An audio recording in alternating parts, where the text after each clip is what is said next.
Cultivation is one of the most fascinating and unique concepts in Chinese fantasy literature. If you've ever read a xianxia or xuanhuan novel, watched the Chinese fantasy drama, or seen animated series about immortal swordmasters flying through the sky, you've encountered cultivation. But what exactly is cultivation? Is it just power leveling? Is it martial arts? Is it spiritual growth? Or is it something deeper?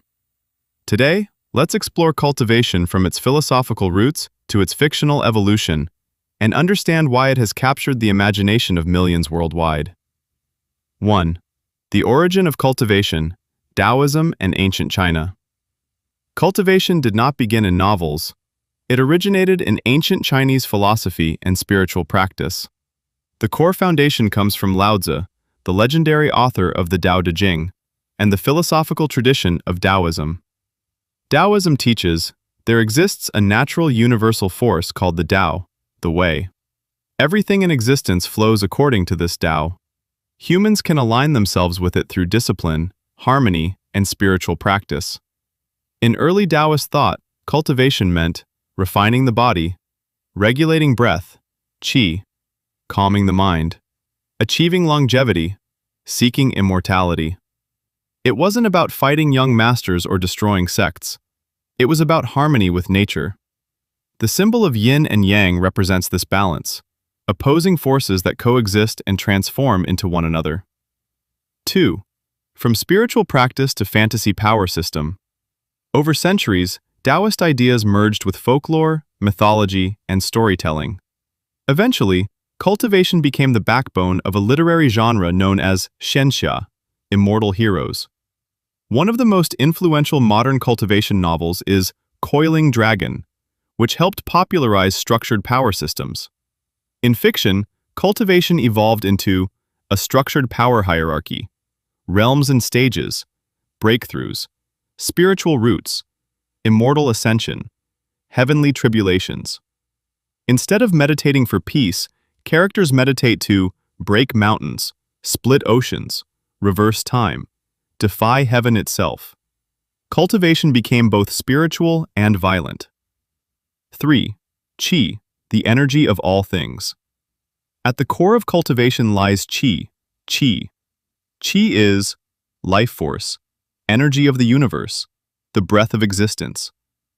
In cultivation systems, practitioners absorb qi from heaven and earth, spiritual stones, beast cores, treasures, even other cultivators.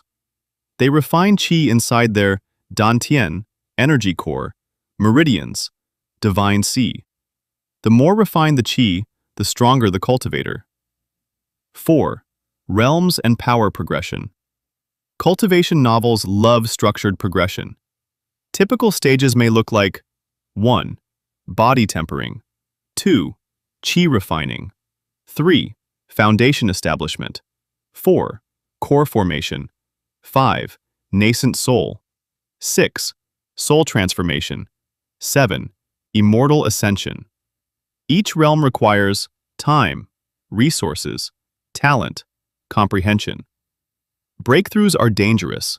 Failing can mean crippled cultivation, deviation, death. Success means rebirth.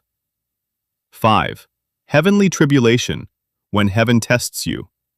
In cultivation worlds, heaven is not passive. When someone becomes too powerful, the heavenly Tao sends a trial, usually lightning. This is called a heavenly tribulation. Why? Because power disrupts balance. Immortality defies natural law. Heaven resists those who attempt to transcend it. If you survive the lightning, you ascend. If you fail, you turn to ash. 6. Sects, clans, and young masters. Cultivation worlds are rarely peaceful. They are filled with powerful sects, noble clans, arrogant young masters, hidden old monsters. Resources are limited. Talent determines fate. The weak are trampled. The strong rule. This creates constant conflict, the engine of every cultivation story. 7. Comprehension and the Tao.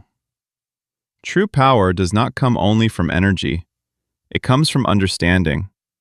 Cultivators must comprehend sword Tao, fire Dao, space Dao, time Dao, killing Dao, life and death Dao. Some novels explore this deeply.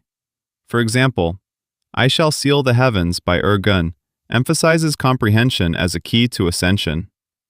Understanding your Dao means understanding yourself. Without comprehension, power is hollow. 8. Body, soul, and fate. Cultivation systems often divide existence into layers: physical body, spiritual soul, karma, fate, luck. Some characters cultivate body refinement, others cultivate soul power, some manipulate fate. High-level beings can rewrite destiny, reverse cause and effect, devour worlds, replace heaven.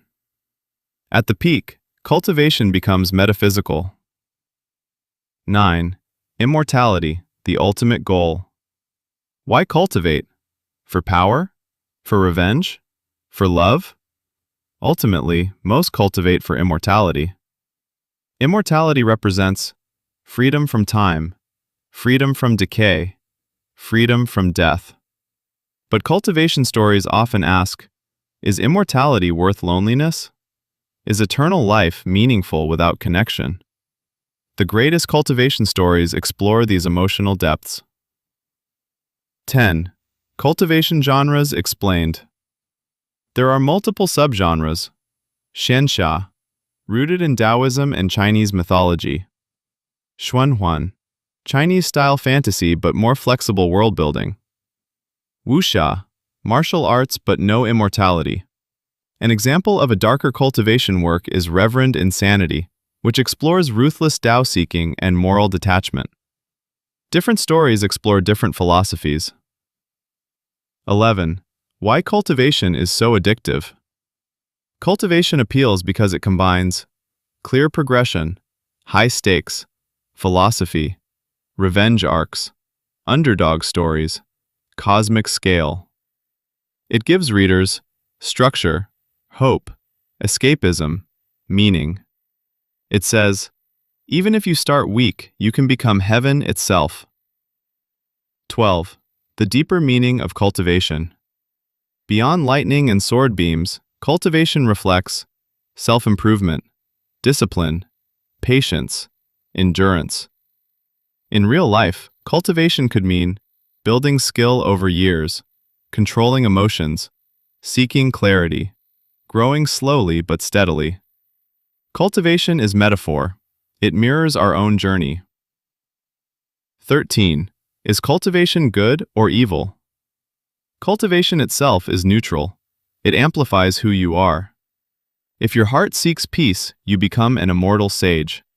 If your heart seeks domination, you become a demon emperor. The Tao does not judge, it reflects.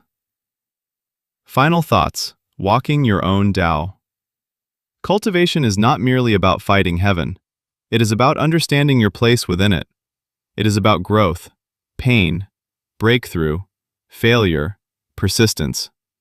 Whether in novels or in life, cultivation asks one question. What is your Tao? Will you follow it even if the world opposes you? Because in the end, the Tao is not something you find. It is something you walk.